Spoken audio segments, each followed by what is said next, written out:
Do you know what a dowry is? Put simply, a dowry is a gift from the bride's family to the groom's family. It is practiced in these parts of the world. But there's more to it than that. If it was just a gift, you wouldn't see stories like this, or this, or this. No, it's more than a gift. The dowry is a demand. It's something that leads to unprecedented harassment, suicide, acid attacks, child marriage, the murder of infants, and women being literally burned alive. So let's dig in. How did the dowry develop? Did we ever think this was a good thing? What made it turn bad? And how exactly did it lead to blood, tears, and murder?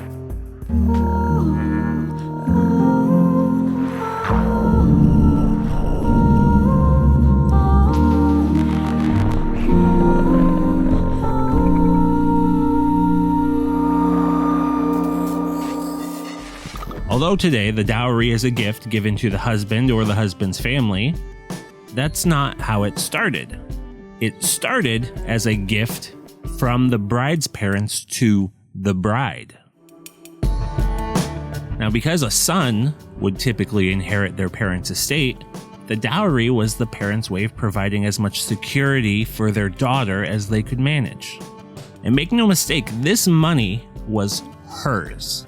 Just about the oldest piece of text we have, the Hammurabi Code, mentions dowry as a pre-existing thing.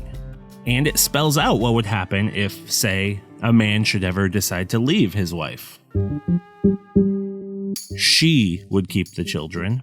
She would keep the dowry. She would keep the property to raise her children in. And she would get a portion of his estate when he eventually died. If they were married and she died, the dowry would be given back to her family. This dowry was intended for her well-being and the well-being of her children. It was never a gift to the husband. But things are a little different today. It really turned bad about 800 years ago. English common law had brought about a practice called coverture. Under the practice, a husband and wife became one legal entity, and they were treated as such. For instance, a man couldn't gift property to his wife because legally he'd just be gifting the property to himself. They were the same person. Likewise, a wife couldn't testify against her husband. It would be him testifying against himself. That's why today you can't be compelled to testify against your spouse. The Western world kept that one around. However, the legal merger wasn't exactly equal. Instead of combining 50-50, the woman's legal rights were absorbed by the man's, and all her stuff was legally his. So this had an interesting side effect on that dowry, the wedding gift. It turned into a gift from the bride's parents to the husband. This coverture system followed the British Empire everywhere they colonized, including India. Before British influence, dowries existed in India as a gift. But it was only after the introduction of coverture that it got ugly. Eventually, Britain realized, hey, this is a bad idea, and eliminated the practice for themselves. Unfortunately, the changes didn't update in their colonies. The damage had already been done. Now, depending on who you are, where you live, and your particular set of values, it might be difficult to detach yourself from your current worldview and imagine what the decision process looks like for the men living in this culture at this time.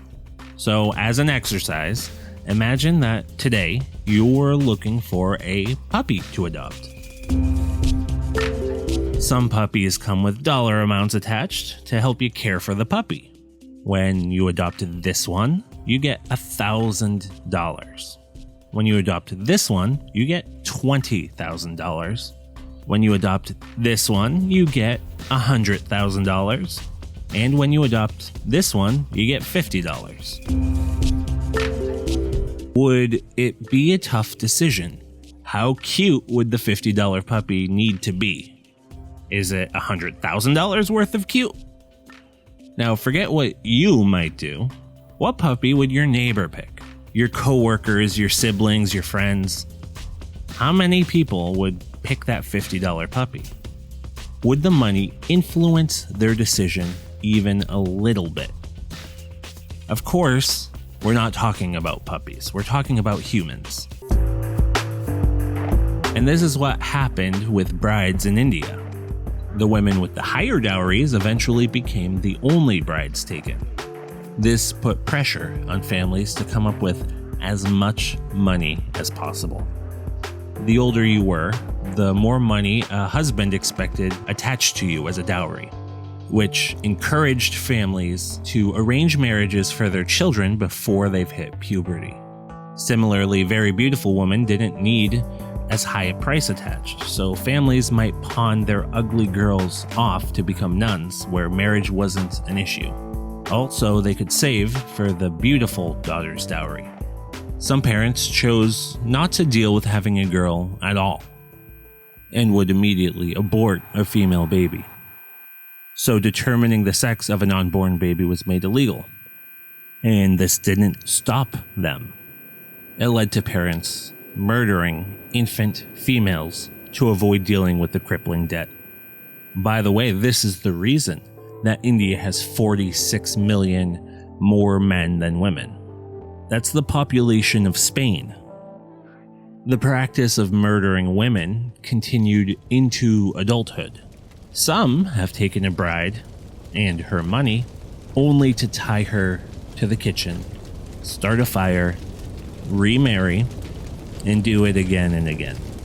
This isn't an ancient practice. This is something that still happens to this day. So when you hear people talk about a dowry, they're talking about much more than a gift or a payment. They're talking about the politics behind a social evil, one that was made illegal and still continues. I hope you like the content, and I hope that you share it or link it whenever somebody asks, what's a dowry anyways? I'm trying to take complex subjects and explain it in a way that anybody can understand. And of course, subscribe if you want to see more things explained in a way that's easy to understand.